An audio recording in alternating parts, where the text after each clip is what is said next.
राधे राधे सभी को, जय श्री कृष्ण। आज हम आपके साथ शेयर करने जा रहे हैं कि चंद्र ग्रहण में हम अपने गोपाल जी की सेवा कैसे करें। हम पहले कैसे सेवा करें और बाद में कैसे सेवा करें। हमारे मन में बहुत से ख्याल आ रहे हैं और इसी ख्यालों का समाधान लेकर मैं आपके साथ उपस्थित हुई हूँ।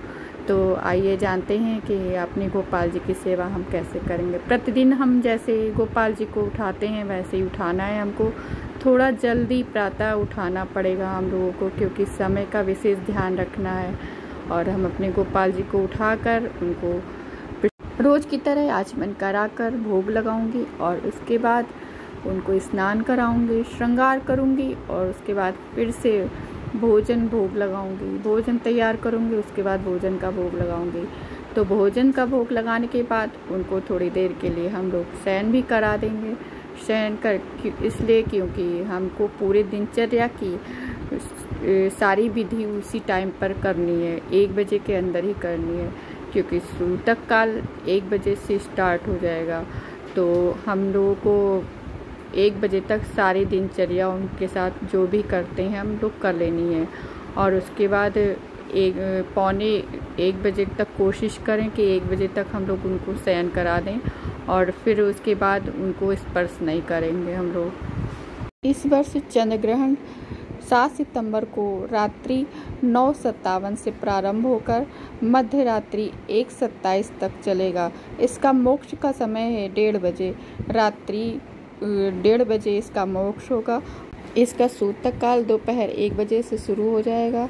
तो हम लोगों को गोपाल जी की जो भी सेवा करनी है दिनचर्या की, तो हमें 1 बजे तक पूरा पूर्ण कर लेना है। उसके बाद गोपाल जी को शयन करा देना है।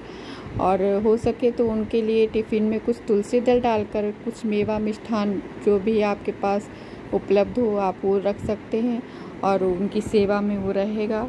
आप तुलसी दल अवश्य डालें। इसके अलावा जो भी हमारे खाद्य पदार्थ हैं, जो भी आटा दाल चावल जो भी है, हमें इन सब में तुलसी दल का प्रयोग करना चाहिए। तुलसी दल नहीं है तो आप ज़्यादा उपलब्ध नहीं है तो आप तिल का, काली तिल जो होती है उसको भी प्रयोग में ला सकते हैं, वो भी डाल सकते हैं, थोड़ी थोड़ी सी सब में डाल सकते हैं। और कुश आता है, कुश जो होती है, तो कुश को भी आप थोड़ा थोड़ा सभी खाद्य पदार्थ में डाल सकते हैं, थोड़ा थोड़ा तोड़ के डाल सकते हैं। जल में आपको कोई आवश्यकता नहीं है, जल तो वैसे भी शुद्ध होता है, जल में कोई सूतक नहीं लग पाता है। तो ग्रहण के मोक्ष के पश्चात हमें शुद्ध गंगा जल से स्नान करना चाहिए। गंगा जल हमें पहले ही निकाल के रख लेना है, सूतक काल से पहले ही निकाल कर रख लीजिए और उसके बाद उसी से हम लोग स्नान करेंगे और पूरे घर में उसका छिड़काव करेंगे, जिससे हमें जो भी हम नहीं कर पाए हों तो वो शुद्ध हो जाए। हमारा घर भी, हमारा बिस्तर भी शुद्ध ही होना चाहिए। और लड्डू गोपाल जी को फिर उसके बाद स्नान कराएं। लड्डू गोपाल को स्नान कराने के लिए आपको गंगा जल की कोई आवश्यकता नहीं, क्योंकि गंगा जल से लड्डू गोपाल को स्नान नहीं कराया जाता है। इसके बाद हमारे गोपाल जी को अच्छे से कपड़े पहनाने हैं, सुंदर सा श्रृंगार करना है। उसके बाद सुंदर सा भोग उनको अर्पित करना है।